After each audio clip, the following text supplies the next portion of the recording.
bent hier bij Merit Medical Coatings en wat wij maken is, wij coaten staaldraden. En dat product wat we hebben, dat wordt verkocht aan klanten die er uiteindelijk medische producten van maken.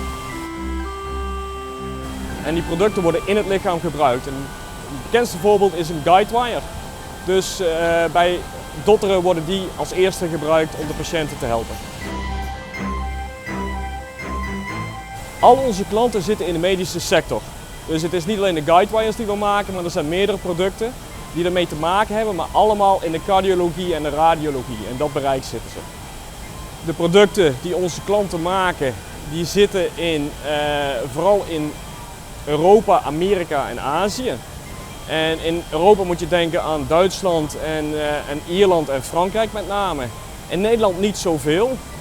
Amerika is een grote markt en Azië voor ons sinds de laatste 10 jaar is ook heel sterk in opkomst.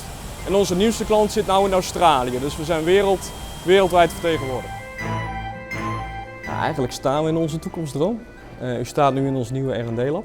Wat we hier doen is een nieuw coatingproces ontwikkelen dat samen met het andere proces meer onze klanten kan beleveren. Dat is wat we hopelijk de komende 10 en 20 jaar gaan doen. Dus niet alleen dat proces, maar eventueel nog meer processen.